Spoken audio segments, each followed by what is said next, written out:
हम डिस्कस करेंगे कि आईएएस की तैयारी के लिए कौन सी बुक आपको पढ़नी चाहिए जो आपको एग्जाम में सफलता सुनिश्चित करा सकती हैं।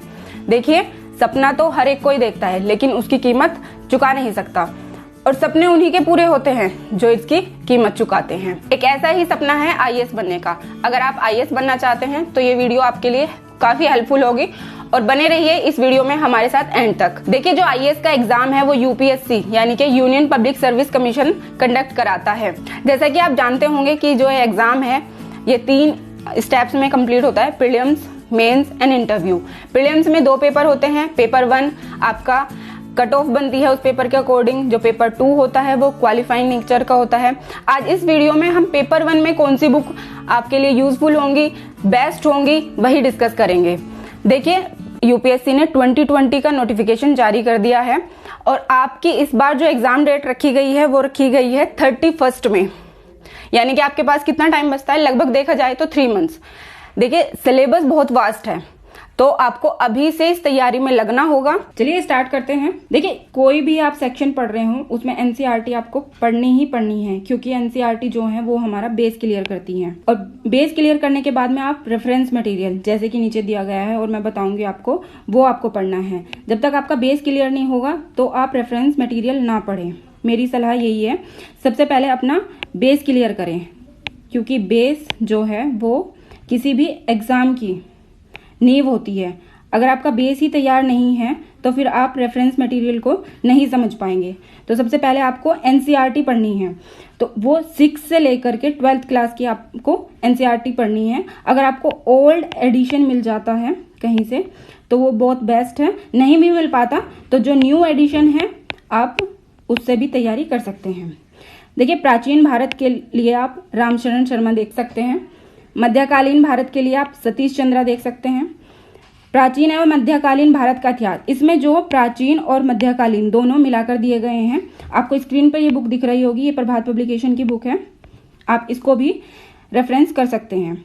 कला एवं संस्कृति के लिए नितिन सिंघानिया की बुक है, वो बहुत आपको बेनिफिशियल होगी। भारत की लोक संस्कृति, देखिए स्क्रीन पर आपको ये दिख रही होगी बुक, ठीक है, ये आपके लिए काफ़ी हेल्पफुल होगी, क्योंकि इसमें जो मैटर है बहुत ही अच्छे से, बहुत ही सरल लैंग्वेज में बताया गया है। देखिए, भूगोल की बात करते हैं। भूगोल में सबसे पहले 6 to 12 एनसीईआरटी आप पढ़ें, ठीक है, बेस क्लियर करें अपना। जब आपका बेस क्लियर हो जाए फिर आप रेफरेंस मटेरियल देखिए। तो इसमें जो भारत एवं विश्व का जो भूगोल है, माजिद हुसैन, एक बहुत ही पॉपुलर बुक है, उसे देख सकते हैं आप। एटलस के लिए आप ऑक्सफोर्ड स्टूडेंट की बुक ही लीजिएगा। राज्य व्यवस्था, इसमें आप सबसे पहले एनसीईआरटी ही पढ़ें।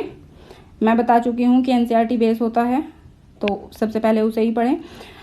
फिर इसके बाद में एम लक्ष्मीकांत, अगर आप आईएएस की तैयारी कर रहे हैं और उसमें पॉलिटी पढ़ रहे हैं और आपने एम लक्ष्मीकांत नहीं पढ़ी तो आपने कुछ नहीं पढ़ा, ठीक है।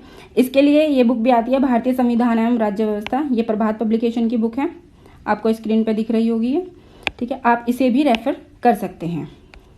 देखिए, अर्थव्यवस्था में अगेन सबसे पहले तो एनसीईआरटी पढ़ ले, उसके बाद रमेश सिंह या एक बुक आती है लाल एंड लाल करके, आप उसे भी ले सकते हैं, ठीक है। इसके बाद आर्थिक समीक्षा, ये हर साल गवर्नमेंट निकालती है, आप इसको देख सकते हैं। प्रभात पब्लिकेशन में भी ये बुक आती है, आपको स्क्रीन पर दिख रही होगी, आप इसको देख सकते हैं। बजट बहुत महत्वपूर्ण है, हर साल आता है, क्वेश्चन लेके आता है, और आईएएस के लिए तो खास कर लेके आता है। अब बढ़ते हैं पारिस्थितिकी एवं पर्यावरण, एनवायरमेंट इकोलॉजी के लिए। इसके लिए आप क्या करेंगे, जो एनसीईआरटी की बायोलॉजी की यानी कि जीव विज्ञान की जो बुक आती हैं उन्हें पढ़ें आप सबसे पहले, उससे आपका बेस क्लियर हो जाएगा। उसके बाद एनआईओएस के नोट्स आते हैं, उन्हें पढ़िए, ठीक है। इसके बाद भी अगर आपके पास टाइम होता है, वैसे तो इन दोनों से ही आपका कवर हो जाएगा, लेकिन अगर आपके पास टाइम बचता है तो आप माजिद हुसैन ले लीजिए फिर, ठीक है। ये बुक जो है आपको सारा इकोलॉजी एनवायरनमेंट कवर करा देंगी। सामान्य विज्ञान के लिए सबसे पहले एनसीईआरटी पढ़ लें। देखिए, मैं एनसीईआरटी पर इतना जोर क्यों डाल रही हूँ, मैं इसलिए डाल रही हूँ क्योंकि ये आपका बेस क्लियर करती है। अगर आपका बेस क्लियर नहीं होगा तो आप जो एडिशन मैटर है वो नहीं समझ पाएंगे। अगर आपका बेस क्लियर होगा तो आप एडिशन मैटर समझ लेंगे, ठीक है। इसमें आप लीजिए फिर लूसेंट की आती है सामान्य विज्ञान की, एक बहुत छोटी सी बुक आती है, पतली सी, आप उसे ले लीजिए, ठीक है। देखिए, अगला जो रिसोर्स है विज्ञान एवं प्रौद्योगिकी का, वो है टीएमएच पब्लिकेशन, ठीक है। आप इसकी बुक परचेज कर सकते हैं, लेकिन एनसीईआरटी और लूसेंट आपका बहुत अच्छा कवर करा देंगे। जो समसामयिक घटनाएं हैं यानी कि जो करंट अफेयर्स हैं, देखिए कोई भी एक मंथली मैगजीन ले लीजिए, कोई भी एक, चाहे वो दृष्टि हो, क्रॉनिकल हो, कोई भी हो, एक हो, ठीक है, आप उसी को पढ़िए, हर महीने पढ़िए। न्यूज़पेपर कोई भी राष्ट्रीय संस्करण, चाहे वो दैनिक जागरण का है, जनसत्ता है, नवभारत है, ठीक है, कोई सा भी है, एक राष्ट्रीय संस्करण ले लीजिए, ठीक है। उसके अलावा आप योजना पढ़ सकते हैं, कुरुक्षेत्र पढ़ सकते हैं, और सबसे इम्पोर्टेंट इंडिया ईयर बुक, इसे पीआईबी रिलीज करती है, और उसमें मतलब पूरे साल क्या योजना लागू हुई, उसका क्या इम्पैक्ट पड़ा, सब कुछ उसमें होता है, तो आप इसे जरूर लीजिए। अच्छा, अब आता है कि इसमें इम्पोर्टेंट वेबसाइट कौन कौन सी हो सकती हैं।